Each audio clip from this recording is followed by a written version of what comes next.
ఓం శ్రీ దుర్గాదేవి నమః. దుర్గము అంటే అజ్ఞానాన్ని పోగొట్టేది, బాధల్ని పోగొట్టేది. దుర్గాదేవి సింహవాసిని. సింహం మీద కూర్చొని అష్టభుజాలతో కత్తి, త్రిశూలం, డాలు ఇట్లా కొన్ని ఆయుధాలు పట్టుకొని ఉంటుంది. దేనికంటే అజ్ఞానాన్ని, రాక్షసత్వాన్ని నాశనం చేసేదానికి ఆమె సింహవాహిని. సింహం అంటే అహంకారం. అహంకారం ప్రతి స్త్రీ సింహం లాంటి శక్తి ఉంటుంది.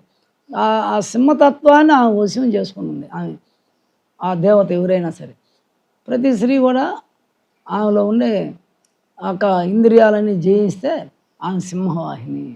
ఆ మృగతత్వాన్ని జయించాలి స్త్రీ, అప్పుడు ఆమె దేవత. అదే ఇక్కడ మనం ఓం ఐం హ్రీం క్లీం చాముండాయే విచ్చే నమః అంటే దుర్గాదేవి మంత్రాన్ని మనం పవర్ అది.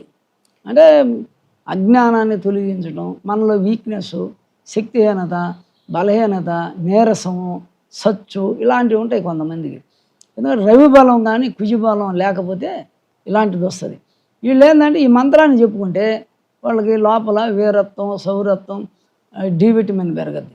అందుకని ఈ మంత్రంలో భగవంతుడిది అయినటువంటి ఓం బీజం ముందు పెట్టి ఐం హ్రీం క్లీం. ఐం అంటే మనం నాభి, ముందు ఐం బీజం పడితే అది పవర్ ఎక్కువ, అది రవితత్వం, అది శివతత్వం, అది అగ్నితత్వం, అది డి విటమిన్ పెంచుతుంది. ఐం అనేది. హ్రీం అంటే కంఠం, తేజోబలం. క్లీం అంటే కవిత్వ పాండిత్యాలు ఇస్తుంది, జలతత్వం. బ్రహ్మ సరస్వతి తత్వం, స్వాదిష్టాన చక్రం.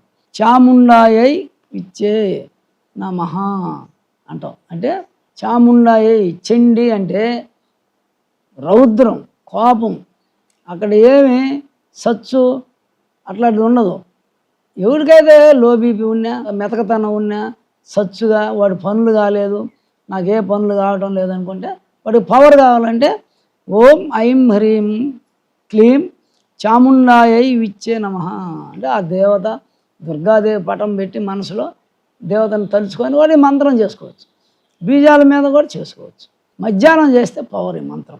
ఓం ఐం హ్రీం క్లీం చాముండాయై విచ్చే అంటే మిట్ట మధ్యాహ్నం మార్తాండ భైరవుడు సూర్యుడు. ఆ మార్తాండ భైరవ తత్వం అనేది అగ్ని, డి విటమిన్. అది మధ్యాహ్నం చేసుకుంటే రోజు 1 గంట ఈ మంత్రానికి పవర్ వస్తుంది.